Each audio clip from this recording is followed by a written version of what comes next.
A particle is moving with a speed v equals to b root x, অর্থাৎ পার্টিকেলটার speed v এবং displacement x এর মধ্যে একটা relation দেওয়া আছে। পার্টিকেলটা যাচ্ছে অ্যালং পজিটিভ এক্স অ্যাক্সিস, অর্থাৎ ওয়ান ডাইমেনশনাল মোশন। কি ক্যালকুলেট করতে হবে? ক্যালকুলেট করতে হবে তাদের speed at a particular time T equals two tau.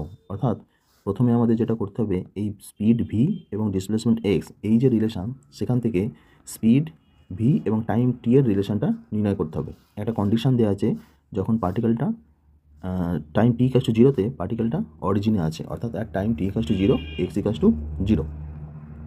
প্রথমে যে রিলেশনটা আমাদের দেওয়া আছে লিখি, V equals to B root x.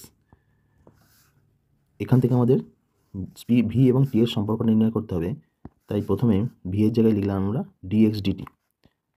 Dx DT সমান বি এক্স টু দি পাওয়ার, এই রুটটাকে আমরা x to the power half এইভাবে লিখলাম ইন্টিগ্রেশনের সুবিধার্থে, যেহেতু আমাদের ইন্টিগ্রেশন করে রিলেশনটা বার করতে হবে। তাহলে এক্স টু দি পাওয়ার হাফটাকে বাঁ দিকে নিয়ে এলাম, এটা হয়ে গেল X to the power minus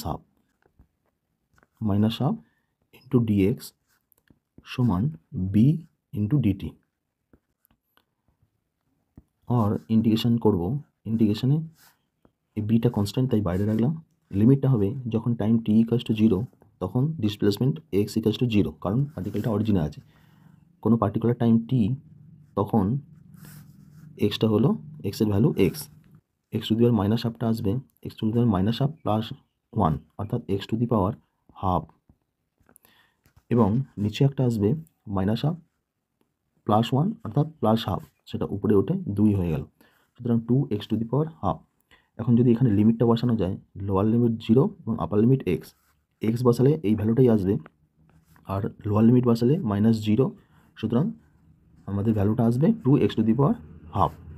ডান দিকটা একইভাবে আসবে সমান বি কনস্ট্যান্ট এবং ডিটি থেকে শুধুমাত্র টি।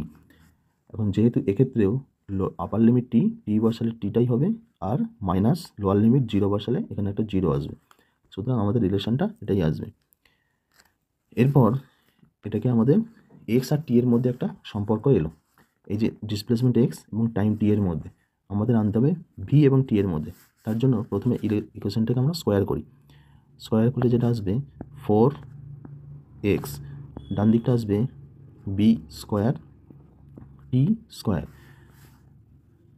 এরপর এটাকে আবার ডেরিভেটিভ করব টি এর সাপেক্ষে, और ফোর ইন্টু ডিএক্স ডিটি সমান বি স্কোয়ার কনস্ট্যান্ট রয়ে গেল, টি স্কোয়ার ডেরিভেটিভ করলে টু ইন্টু টি, और এখানে আমরা যে ডিএক্স ডিটি পেলাম, এই ডিএক্স ডিটি একবার ভি এর জায়গায় ডিএক্স ডিটি বসিয়েছিলাম, এখন ডিএক্স ডিটির জায়গায় ভিটা আবার বসিয়ে দিই, তাহলে ফোর ইন্টু ভি সমান two B square into T, और একটা দুই কাটবে, two V equals to B square into T. আমাদের বার করতে হবে ভিটা যখন টাইম টি ইকুয়ালস টু, যখন time T equals to tau, এই সময় ভিটা বার করতে বলেছে। তাহলে এখানে আমরা এই ভ্যালুটা বসিয়ে দিই, যে বাঁ দিকটা আসবে ভি, और ভি সমান বি স্কোয়ার, এদিকে টি এর জায়গায় টাউটা বসালাম, আর এই দুইটা নিচে চলে এলো, অর্থাৎ V equals to B square tau by two.